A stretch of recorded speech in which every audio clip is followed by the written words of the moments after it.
What's going on, Junkie Nation? Gorgeous Georgian Goes, always bringing you the top stars in the sport of mixed martial arts. Josh Emmett joins us again here on Junkie Radio. How are you, Josh?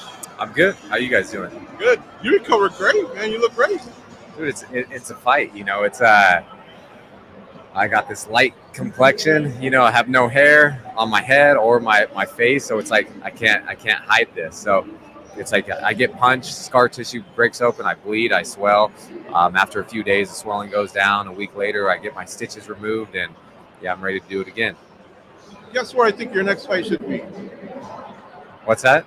Guess where I think your next fight should be? Vegas. The fucking Roman Coliseum, dude. You're a gladiator, my man. That's one of the toughest performances. No, I said that wrong. You're one of the toughest guys I've ever seen. That's one of the most impressive performances of sheer will that I've seen in a long time.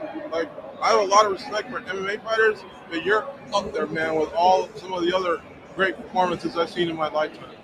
Cool, thank you. Yeah, and that's one of the things, you know, I want to have these crazy, gutsy fights. I want to have, like, we saw Robbie Lawler and Roy McDonald got inducted into the Hall of Fame for that type of fight. And that's the fight I'm looking for. You know, I want to go out, put on for the fans and just people to see my, you know, just tenacity and just that resilience and just always being relentless, looking to finish the fight. Like, I'm not just saying it when I'm willing to go whatever to get my hand raised, and I will never quit. You're a gladiator, brother. But it's like I won't quit. You have to put me out in order for finish me.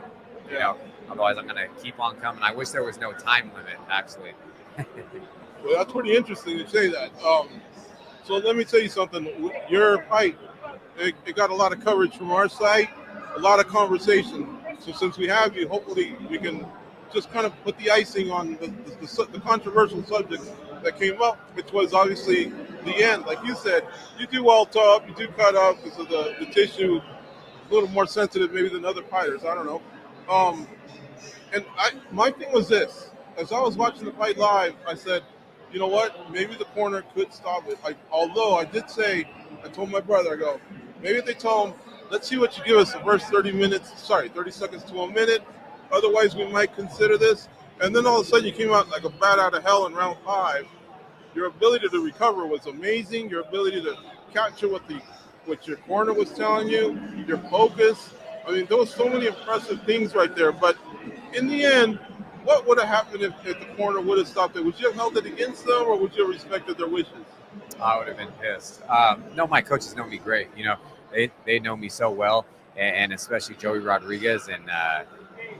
Man, at no point, like, it looks optically, it looked worse. You know what I mean? Like, I wasn't rocked in the fight. I wasn't even when he was on me, hitting me. It wasn't like hard shots where it was like it just looked worse than it actually was. So I would have been pissed. They know that, but yeah, there's no quit. Like I've been in fights where I've won and been a lot more. I guess you could say, like, I've been concussed. I've had a lot more damage, and I've won the fight. Yeah, like I'm completely fine. It looked worse. Did you understand our viewpoint, fans and media, or did you think we were out of line? You can be honest. No. I saw some stuff with people saying like, "Oh, I should have stopped the fight." There was actually fighters watching cage side. You know, like Jamal Hill was there, lightweight champion, Bobby Green. I was just talking to Bobby back, and he's like, "Man, you were right in it the whole time. Like, we thought it was a lot closer." I thought the fight was closer than the judges scored it. I didn't agree with the 10. I didn't agree with the 10-7 round. This is one of the greatest fights I've seen, man. Seriously. Okay, thank you. I didn't agree with 10-7 round. I just thought it was closer, except the 4th round. I was physically pissed, or not physically. I was just pissed, and that's why I was walking around like saying like, "Oh fuck," because I knew it was like probably a 10-8 round, just because I got dropped and he was on top of me. So I was more mad about that because I knew it was I thought it was a closer fight, 1 through 3, and then I know I'm like 5th round. I have Danny, and they're just, hey, go out there and you got 5 minutes to finish this. Go out there swinging. They know I can finish the fight at any moment, and so I did exactly that, and it just didn't work out. Josh, we've covered you for a long time, so I know that you probably want to get back in there and just get going again. So that's why I'm going to bring this up. A second ago, Giga was sitting here, Giga Chikadze, and he was talking about, I can't find anyone to fight me. What would you think of a fight like that? I mean, it seems like Fireworks written all over it. A good matchup. I kind of feel it. What do you think about that? Yeah, you never know. I'm going to talk to my managers. I'm going to talk to Hunter and the matchmakers, and hopefully get something going.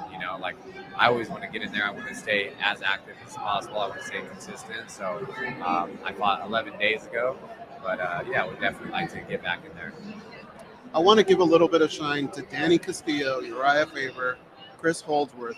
I don't think they get talked about enough. Their strategy. Joey Rodriguez. Their strategy, their inspiration that they give fighters. Can you maybe talk about how much they've evolved as a team, as a coaching staff? Yeah, it's a lot of these guys, they've been at the highest level. They're so good. They paved the way for us, and now just changing or pivoting and becoming coaches. And I feel like there's a lot of, you get coach of the year and all these type of stuff, but a lot of our coaching staff, they're not in this discussion, which I think they should be. Danny Castillo's in like everyone's corner. The guy's flying all over the world every week. And then Chris Holdsworth and Joey and Uriah, they do so much, put in so much effort and time into the fighters, and it takes away from their life. They're missing like weddings, like birthdays, all these type of things, just so they can help us become successful. And I feel like they should be in the discussion for coaches of the year and stuff like that. So they don't get enough credit, but they deserve it, and I appreciate them so much. Josh, I feel like at this point in your career, you have every right to say, this is what I want, this is where I want it. If they go, Josh, what's your perfect scenario? What would you like to do moving forward? Do you have maybe like a location, a date, a time frame, something like that? Yeah, well, I kind of want to stay local. I want to fight in Vegas. In December? It's a 50-minute flight, and unless I can fight at the Coliseum, like you said, I'll do that. That'd be a bucket list. But yeah, I want to make some money too. I want to negotiate a contract. I need to get back in the win column, but I want to make some money. And I want to stay consistent. And by the end of when I decide to hang up the gloves and retire, I want it to all be worth it. Just for all the, I put so much into this game, and so we'll see. I just got to talk to everybody, and we'll figure out what's next. Josh, one last thing. I hope you get all show money from here going forward. You deserve it, man. And it's your business whether you want to share if you do or don't. But I'm getting tired of seeing main events that go 5 rounds. Both guys should get their show money. Get it all up front.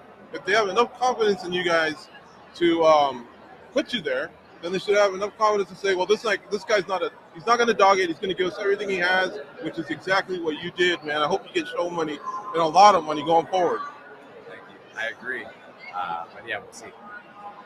Thank you for the time. Thanks, guys.